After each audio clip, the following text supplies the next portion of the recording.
प्रिय मित्र, अज पवित्र ग्रंथ बाइबल जे नवे करार जे विभाग में जा कोरिन्थी लोग के प्रेरित संत पाउल मार्फते लखायल पहले अध्याय जी 11મી कलमનું अभ्यास अॻियां वधारींदासीं।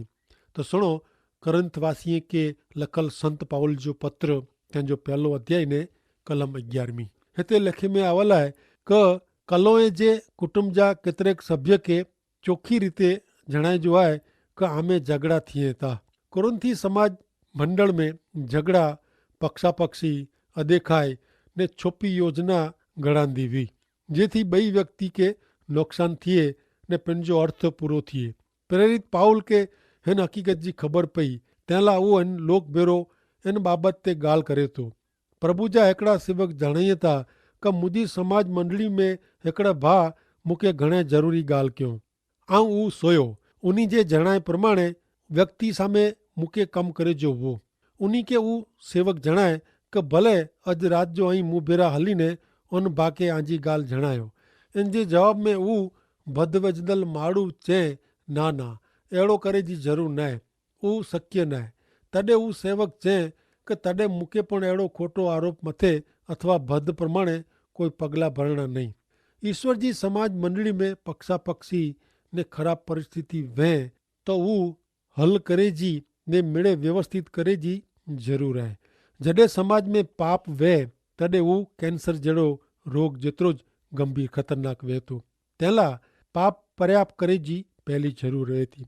ईश्वर जे हिकिड़े सेवक जॾहिं कैंसर थियो हो तॾहिं वो उन्ही खे डॉक्टर वटि वञिणो पियो।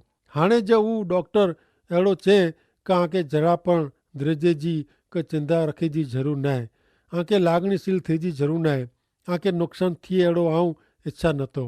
ऐं इच्छा तो क ऐं मानसिक रीते शांति में रहो। ऐं आते सुगंधित पाउडर लॻाईंदो ने मिड़े व्यवस्थित ने बरोबर थी वेंदो। मित्र अहिड़ो करे से प्रभु यीशु ख्रिस्त जे सेवक के खासी सौगंध આવી हुई पण वो क्यार तूणा मरी विया हुए। कैंसर के मटाड़े ला ज़रूरी उपाय कहिड़ा ज़रूरी ज रहा। प्रभु यीशु ख्रिस्त मथे विश्वास करींदल मंडली जी आंतरिक हालत खासी न वे तो इन विषय योग्य पगला भरिया ज खपे। नका टेम ते समाज मंडल मिड़े मरे जड़ो थी वेंदो। अचो हाणे पहलो कोरिन्थीअ के लखल पहले अध्याय जी 12મી कलम सुनो। मुंहिंजो चए जो अर्थ अहिड़ो आहे क ऐं मिड़े अलॻि अलॻि ॻाल्हि करियो था।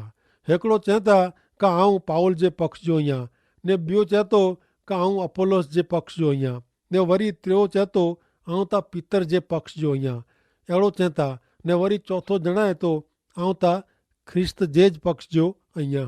कोरिन्थी समाज मंडल में पक्षापक्षी घणे प्रमाण में हुआ ने उहे लोग पक्का न हुआ, मजबूत न हुआ पर नबरा नंढे बच्चे जड़ा हुआ। मंडली जे अलॻि अलॻि कम जे आवेग में भागला थिया हुआ। विश्वासी मंडली जे अलॻि अलॻि आगेवान के मञदा हुआ। हिकिड़ी बाजू प्रेरित संत पाउल विषय अभिमान करींदल लोक हुआ तो ॿई बाजू आपोलोस जा वखाण करींदल लोक हुआ। तो वरी केतिरक के सिमोन पीतर वधु पसंदि हुओ ने केतिराक लोग मात्र ख्रिस्त जा ई अहिड़ो ज़ाहिर कईंदा हुआ। संत पाउल होशियार ने प्रभु यीशु ख्रिस्त जे शुभ संदेश ला मरी मिटे जड़ो हो। तंहिं छतां पंहिंजो ना प्रख्यात थिए तंहिंला कीअं कम के न वे। तंहिंला जो प्रेरित संत पीतर होशियार ने सच्चो चौंदल हो। फक्त वो प्रभु यीशु ख्रिस्त के प्रगट किए वे। उन समय में आपोलोस जाणीतो वक्ता हो पण वो ईश्वर जा वचन जाहिर किए वे। ही त्रोय सेवक भेरा मिलीने फक्त यीशु जो महिमा गोत्यो हो ने वो ईश्वर जी सेवा कईंदा हुआ पण कोरिन्थी जा लोग गैर समझ उत्पन्न कियो हो। इन जे कारणे विश्वासीअ में पक्षापक्षी ने भागला थी विया हुआ। हिकिड़ो पक्ष चए थो क असीं त फक्त प्रेरित संत पाउल के ज प्रेम कयूं था, असीं उन्ही जे पक्ष जा आहियूं। तो वरी ॿियो पक्ष चए थो क असीं त खाली पितर जा ज आहियूं ने पितर जी ज ॻाल्हि सुणो था। इन प्रमाणे हुते अलॻि अलॻि पक्ष थिया हुआ। ही मिड़े ज प्रभु जा सेवक मात्र यीशु जे महिमा लाज सेवा कईं था। उहो हकीकत हुते भुलाई वई हुई। तंहिंला संत पाउल उन्ही खे जणाइए था क आंखे प्रभु यीशु ख्रिस्त के आंजे जीवन जे केंद्र स्थाने रखे जा आई तज पक्षापक्षी ने भागला पर्या थींदा ने आमे एकता थींदी। वाला सोणदल मित्र, प्रभु यीशु ख्रिस्त जे समाज मंडल जा भागला कईंदल कोई बाराजी व्यक्ति क सकती नाहे, पण मात्र मेजो मेज जो कुसुम पाए। प्रेरित संत पाउल हिते पाके एकता में रहिजी मुख्य गाल जणाई था। व्यक्ति जो को प्रभु यीशु ख्रिस्त में रहती वो व्यक्ति प्रभु यीशु ख्रिस्त में रौंदल बे व्यक्ति साथे संप में रहती। यीशु ख्रिस्त के जीवन में केंद्र स्थाने रखे से हरेक मूंझवण जो उकेल घणे खासो ने शांति से अची वञे थो। नेरे हाणे अॻियां पहले अध्याय जी 13वीं कलम। त कोरो यीशु ख्रिस्त जा भागला थई विया आहिनि। कोरो पाउल आला क्रूस ते मरियो हो। कोरो पाउल जे अनुयायी तरीके आंके जल संस्कार देने में आयो हो। कोरो यीशु ख्रिस्त जा भागला थिए? जवाब आहे ना, कॾहिं पण न। यीशु ख्रिस्त जा विभाजन का भागला नहीं। जोको यीशु ख्रिस्त जी एकता के तोड़े जी कोशिश करे तो इनमें की खोटो आहे। वो भले गमे वो व्यक्ति कौन हुए, ख्रिस्त एकता जो आधार है। पायो ता यीशु ख्रिस्त जो क्रूस जाए जिन मथे यीशु ख्रिस्त बलिदान बनी विया। यीशु ख्रिस्त में ज एकता है ने इन सिवा बे कंहिंमें पण एकता आहे न। लोभी स्वार्थी मानवी घणे वार पंहिंजे स्वार्थ ला एकता जी ॻाल्हि कईं था, पण जॾहिं यीशु ख्रिस्त के केंद्र स्थाने रखे जे बदिले पंहिंजे स्वार्थ के पंहिंजी जात के केंद्र स्थाने रखे थो, तॾहिं ईश्वर जी ॾिनल संप एकता परिया थिए थी।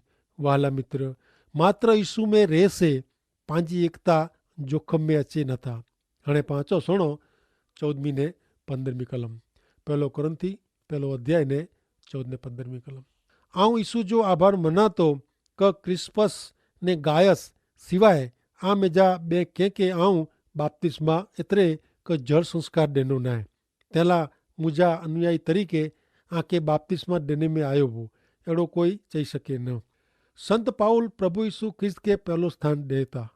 मात्र यीशु ख्रिस्त ज व्यक्ति जा कुटुंब जा ने समाज मंडली जे कुटुंब जे स्थाने रहे, जेथी व्यक्ति कुटुंब ने समाज ख्रिस्त जे आधीन रहे। प्रेषित पाउल पंहिंजी सेवा के महत्व दे नथो क पंहिंजी जात के पण महत्व दे नथो। वो महत्व दे तो जग उद्धारक प्रभु यीशु ख्रिस्त के।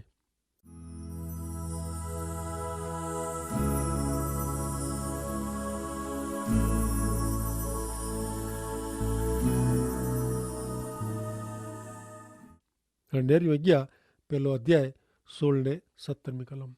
आऊं स्तेफानस ने इन जे कुटुंब के पण बाप्तिस्मा ॾिनो वो, इन सिवाय बे कंहिंखे पण आऊं बाप्तिस्मा ॾिनो वे अहिड़ो मूंखे यादि न आहे। कारण ख्रिस्त मूंखे बाप्तिस्मा ॾिनेला न पण शुभ संदेश जो प्रचार करेला हलायो वियो। उहो प्रचार मानवी ज्ञान जी भाषा वापरीने करे जो न आहे। रखे क्रूस ते सहल यीशु ख्रिस्त जे मरण जी असर नकामी वञे। अॼु नंढी नंढी बाबत में घणे विश्वासी अलॻि थी वञे था। परिणामे समाज मंडल में पक्षापक्षी उभी थिए थी। प्रेषित संत पाउल जणाए था का आऊं पीतर का अपोलस मात्र यीशु ख्रिस्त जे शक्ति सामर्थ्य के ने पराक्रम के प्रकट कयूं था। उन जमाने में कोरिंथ शहर ग्रीक फिलसूफी से घणे प्रभावित हो। उन्हीं जी असर उन्हीं में घणे आई हुई।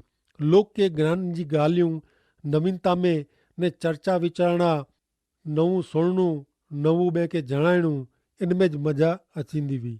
गई काल जी ॻाल्हि नवे ॾींहं ला झूनी थींदी हुई।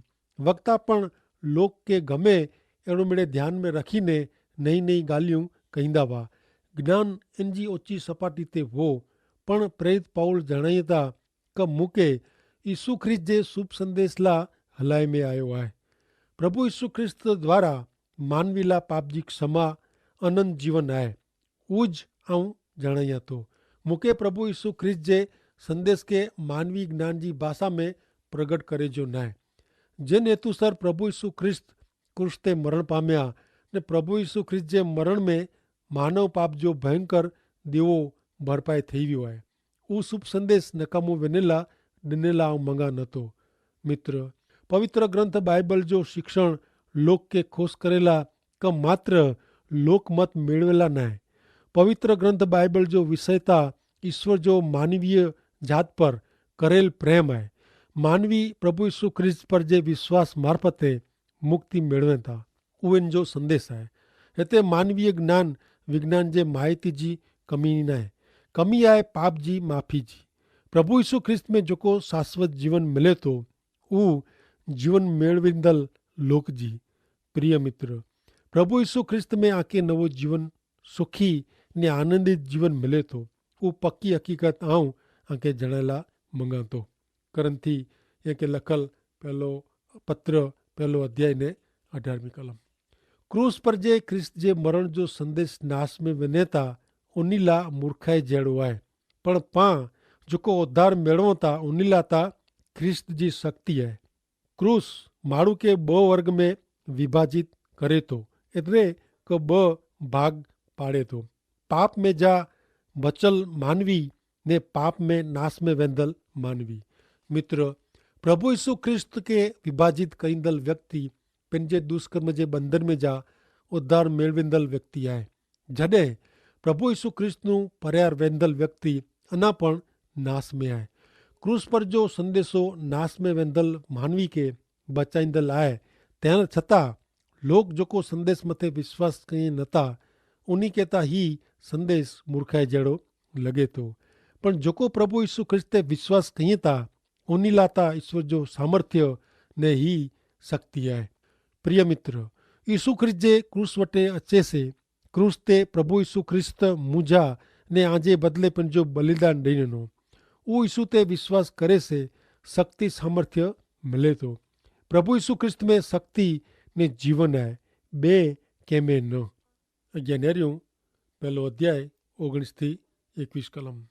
धर्मशास्त्र में लखल आहे का आऊं ज्ञानीअ जे ज्ञान जो नाश कईंदो ने चतुर जी होशियारी जो चातुर्य जो नाश कईंदो, त पोइ ज्ञानी जो चतुर जो स्थान किथे, अथवा हिन ज़माने जा होशियार वक्ता किथे।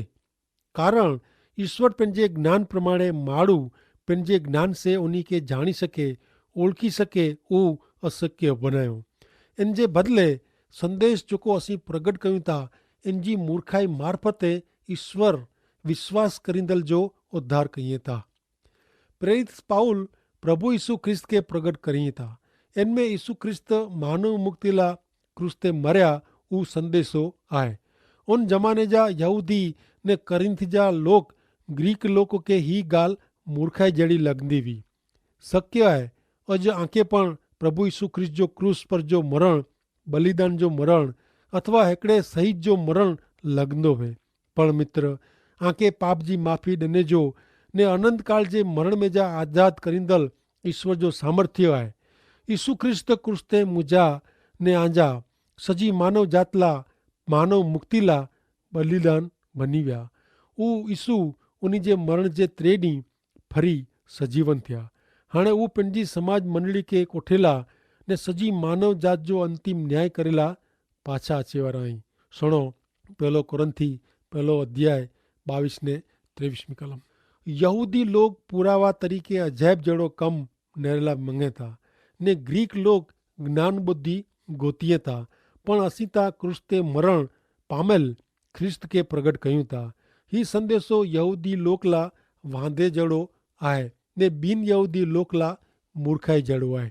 प्रेरित पाउल मानव जात के 2 भाग में वहेंचे थो, हिकिड़ो यहूदी ने ॿियो बिन यहूदी। हिन ॿोए भाग जे लोक के ओळखे थो। यहूदी लोग धर्म जी आगेवानी धराइए था, ईश्वर मार्फते उन्ही के धर्म ॾिने में आयो। यहूदी लोग अहिड़ो अनुभव कयो का उन्ही वटे सत्य आहे, उन्ही जोने करार प्रमाणे धार्मिक विधियूं पारियो, पण बनियो अहिड़ो क हिन जात जी आराधना भक्ति ने धार्मिक विधि मृत क्रियाकांड में फेरवाई हुई। ईश्वर साथे जो संबंध टुटी वियो, तंहिं छतां उहो विधियूं चालू रखियो। धार्मिक क्रियाकांड सर्जनहार ईश्वर जी जगह गिनी गणे। ईश्वर जे वचन के आधीन रहे जे बदले उन्ही पंहिंजी रीते क्रियाकांड पसंदि कयो। ईश्वर जे वचन जो अवरो हथ करीने पिन के फावे अहिड़ी व्यवस्था कयो। उन्ही ईश्वर जे ॾिनल धर्म के सगवड़ियो धर्म बनाए वेठो। ईश्वर जी ॾिनल व्यवस्था के उन्ही क्रियाकांड में फेराए वेठो। उन्ही क्रियाकांड मार्फते ईश्वर मथे उपकार कंदा वे अहिड़ो वलण रखियो। પણ મિત્ર, ईश्वर સાથે જે सीधे संबंध वगर जी भक्ति उपासना धार्मिक क्रिया मरण है। जीरे ईश्वर के पांजी जीवन में रस है, पांजी चीज वस्तु में न। यहूदी लोग जे वलण जे कारणे यहूदी धर्म में जा शक्ति अथवा जीवन हल्यो ने ते पोइ जडे ईश्वर पुत्र प्रभु यीशु ख्रिस्त उनी वटे आया तडे उनी निशानी मंग्यो। इन विषे माथे जी लखेली सुवार्ता 12मो अध्याय 38 ने 40 में कुरुचेता सुनो। केतराक नियम शास्त्र जा शिक्षक ने फरोसी प्रभु यीशु वटे अचीने च्यो कि गुरुजी अहीं पुरावा तरीके कोई चमत्कार कर्यो एड़ी असांजी मांगणी है। यीशु जवाब ॾिनो, हिन जमाने जा लोग केतरा दुष्ट ने नास्तिक आहिनि। कोरो अहीं मूं वटा निशानी मंगो था? ना ना, संदेशवाहक सिवाय भई कोई निशानी आके ॾिने में अचिंदी न। जी वॾी मछली जे पेट में यूना 3 ॾींहं ने रात रहियो, ती मानव पुत्र यीशु ख्रिस्त पण पृथ्वी जे उनाण में 3 रात ॾींहं रहंदो। प्रभु यीशु ख्रिस्त पुनरुत्थान जी मरण में जा सजीवन थे जी निशानी उन यहूदी लोग के ॾिए था। यहूदी सिवाय जो ॿियो लोग जूथ ॿियो समाज उ बिन यहूदी ग्रीक लोग हुआ। ग्रीक लोग तत्व ज्ञान में रस रखंदा हुआ। उ ज्ञान बुद्धि के महत्व ॾींदा हुआ। उ सत्य के गोते जो दावो कईंदा हुआ ने सत्य ला विश्व में दुनिया में फिरंदा हुआ। ग्रीक घणे लोग घणे तार्किक हुआ। कोई पण बाबत दलील करीने तर्कबद्ध रीते कईंदा हुआ ने स्वीकारींदा हुआ।